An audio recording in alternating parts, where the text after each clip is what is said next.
Hi, this is Heidi from Garden Crossings, and today I'm going to be trimming our arborescent or smooth hydrangeas. The ones behind me here, these are the Invincible Wee White. These bloom off of the new season's growth, so it's fall right now, so we're going to go ahead and trim them back. They can be trimmed in the fall or in the spring. And what I'm going to do, because actually they're really staying pretty to the size they're supposed to, which is about 3 foot tall, I'm not going to need to do a lot of trimming on these. So I'm going to take probably about the top third or so off these plants. My goal is basically just to remove these flowers, but I'm not going to sit there and just remove each individual flower. I'm going to kind of trim and shape them as I'm going along the way, just to get some of that top heaviness off so that they're ready for next spring. So let's go ahead and get trimming.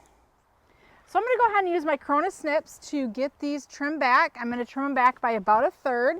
I do have a bucket here because with these, they're just, if I start cutting, they're going to blow all over the neighborhood. So I'm going to just go in here and trim them, throw them in my bucket.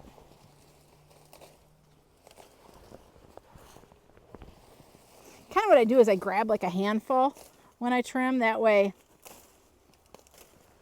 you can get like more than just one little snippet at a time.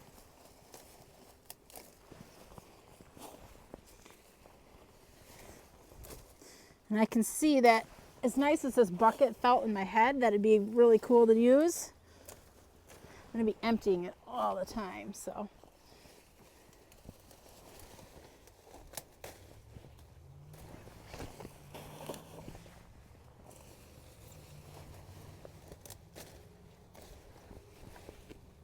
I don't know about you, but I always get a little freaked out when I'm like trimming underneath bushes and stuff. Like just wondering which creature is going to come scurrying out at me. So hopefully there won't be any today. The other day when I was out doing a video, there's a feral cat that lives kind of in the neighborhood, and he was hiding under one of the hosta leaves. That sure did give me a little scare because it's a black cat. I thought it was a skunk.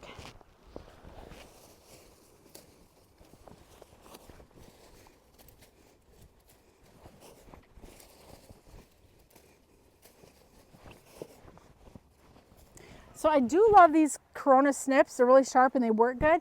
The only thing that I find is that they sometimes kind of stick when they should spring open. So like I'm ready for my next snip and they're not open and ready for me. So I'm gonna have to do a little research to see like why that happens. Maybe it's just a matter of they need to get greased up or something. So I do want to just point that out. If you have these snips and if that happens to you, I don't know, we'll have to find a solution to why it's doing that. And maybe the Corona company also could give us a little input. I'm not sponsored by Corona, but we do love to use their products.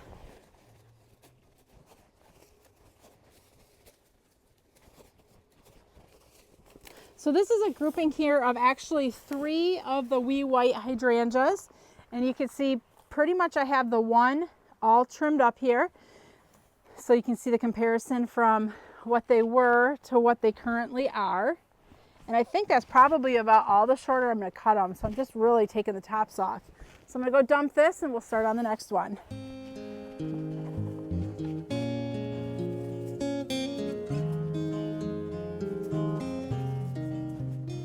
One thing to point out when I'm trimming is I'm really not paying attention to where I'm making my cuts. I know a lot of people put an emphasis on make sure you trim right below this leaf or that leaf. I don't have time to pay attention to where I'm trimming. So I just go in and do it, and to be honest, my plants turn out just fine. So don't let trimming be harder or more stressful than it has to be.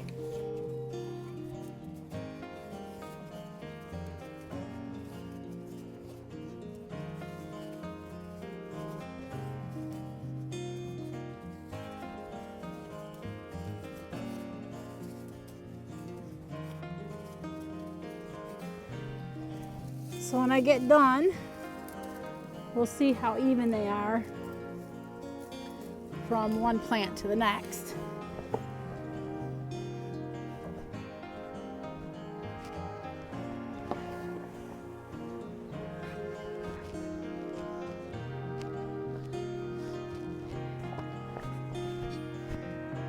So in a lot of the hydrangea videos that I've been doing, I talk about taking the flowers and drying them for winter porch arrangements. The smooth hydrangeas, in my opinion, aren't the best choice for that. You certainly can do it. I'm not saying don't do it, but I prefer the panicle hydrangeas for drying for my porch pots.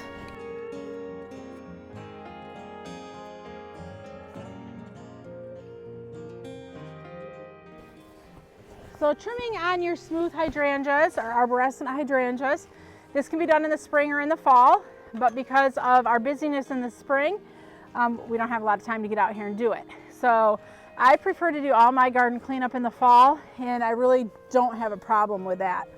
So I'm going to go ahead and just nip off these last few blooms that I missed. It looks like they're pretty even. Let me step back.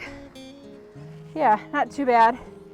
This one might be a little bit taller, but we'll go ahead and snip off the rest of these blooms, and these hydrangeas will be ready for next spring and should look gorgeous. These are very compact, only getting about 2 to 3 foot tall, so they just always stay nice, just the perfect height there under the window, not blocking the window, so the window can get open and closed. So really, if you're looking for a nice compact hydrangea, the Invincible Wee White, Mini Mauvette, Limetta, those are all nice, very compact, smooth hydrangeas. This is Heidi from Garden Crossings.